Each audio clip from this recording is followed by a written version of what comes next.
Hey guys, come on back in. Well, come outside. I keep saying that, knowing that I am outside enjoying this beautiful weather. You know what? And it brings back memories of me as a young girl.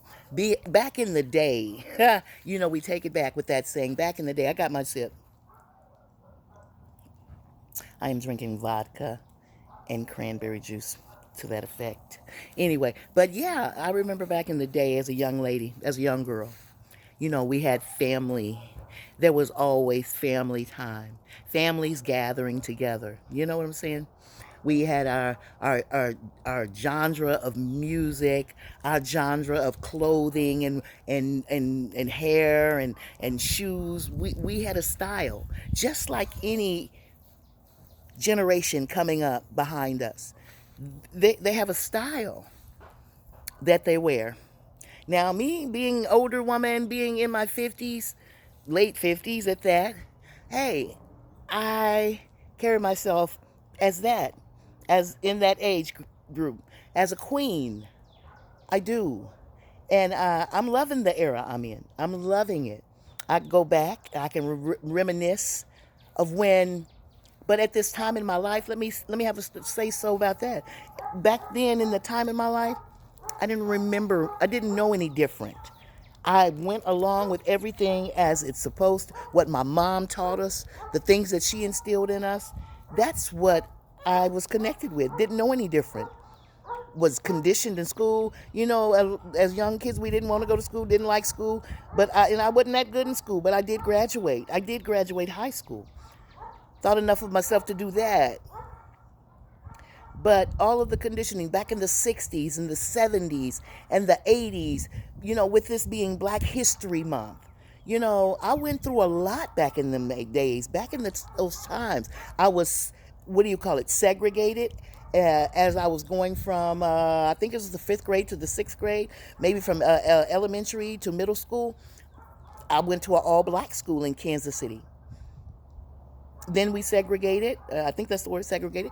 Until I went to a new school where there were white kids, there was Mexican kids, there was Chinese kids. There was a smorgasbord of everybody. There was a melting pot.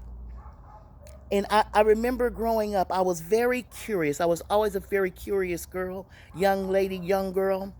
My mouth got me in trouble a lot. I didn't want to do this or do that, got me in trouble a lot.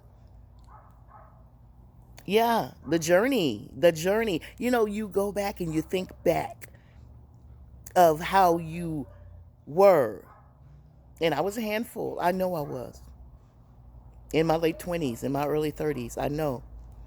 Until I had my own children, did I not know how to, until the awakening started, till the awakening stepped in and kind of took over my life.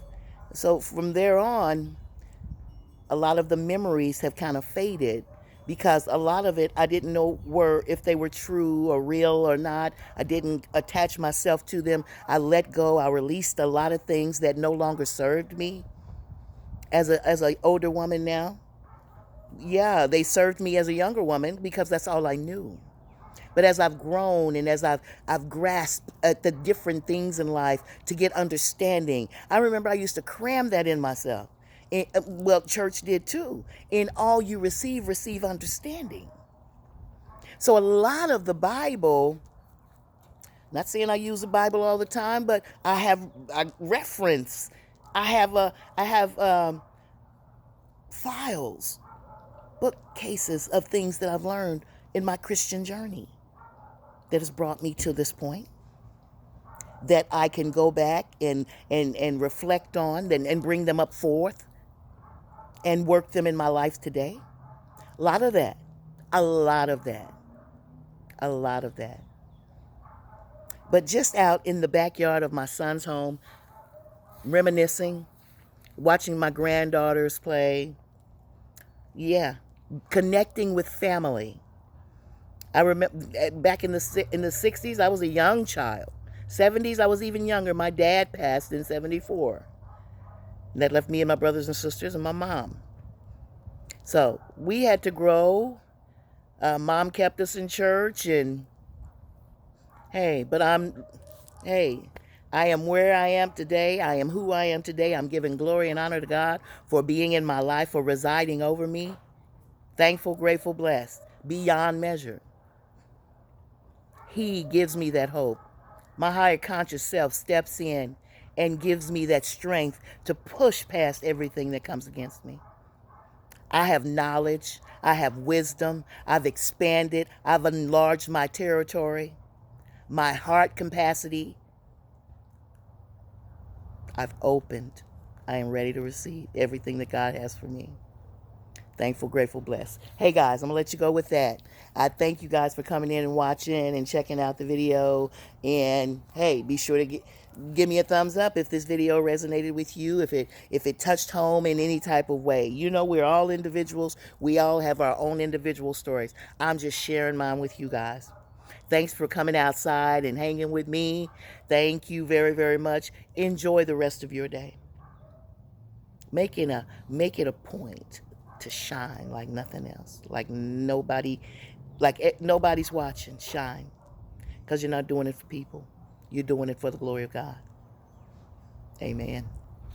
Ashe. Namaste. I love you guys. I'll see you next time.